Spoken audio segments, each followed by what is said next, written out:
Everybody seems to be talking about from the Miss Universe pageant, and just because, as I said a few minutes ago, we're all bad people, and for some reason we like to laugh at other people's failures, and let's do so again. Steve Harvey said the winner is... Colombia! I have to apologize. The first runner-up is Colombia. Miss Universe 2015 is Philippines. Just the facial expressions make it, worthwhile watching again and again and again, as we've all been doing today. Bruce Turkel joins us, the Turkel Brand's CEO.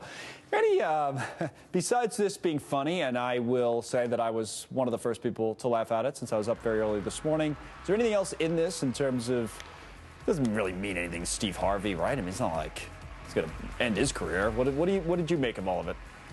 You're right. It really doesn't mean anything. There's lots of jokes. You know, she went from Miss Columbia to Miss Universe to near Miss. Right. But if you really peel back the onion, what it says is, as we've talked about on the show so many times, you don't control your own brand. Other things happen to it, and it's the way you respond, big crisis or little crisis. I think Harvey did absolutely the right thing by coming clean, apologizing. He did it about as well as he could, and I think it says a lot for his character and says who he is. Oh, that's a good point. So, no, I guess that's true. We'll show the Harvey tweet. I mean, I know everybody's making a big deal that he also misspelled the Philippines in his tweet. Probably could have.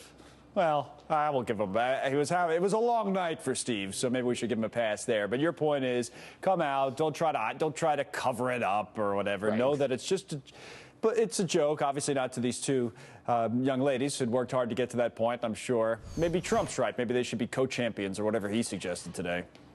Isn't that amazing? Of course. Here we're talking about Miss Universe and Steve Harvey, and somehow Donald Trump still manages to push his way into it. Oh, of course. Look, people like it because this puts the reality in reality shows. It's raw, it's real. You actually saw someone you care about, someone that a lot of people love, fall on his face. We all do it. That means he's one of us. I think it was handled well. Any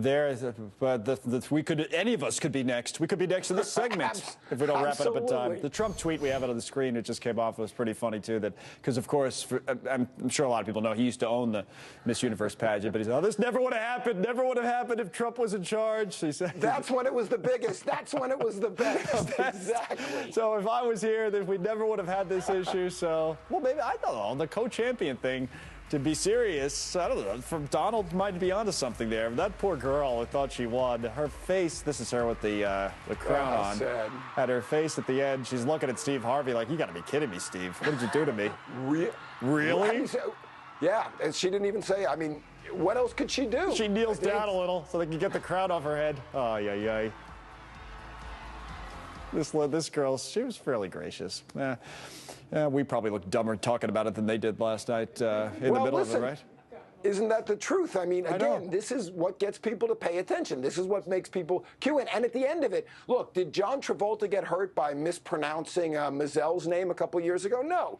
It got everybody to talk about him. It got everybody to giggle. And his star only rose. And I'm sure it's going to be the same thing here for Steve Harvey. Yeah, he'll be fine. Bruce, thanks. Good to see you. Thanks for coming on. We appreciate it. All right, there it is, Jerry.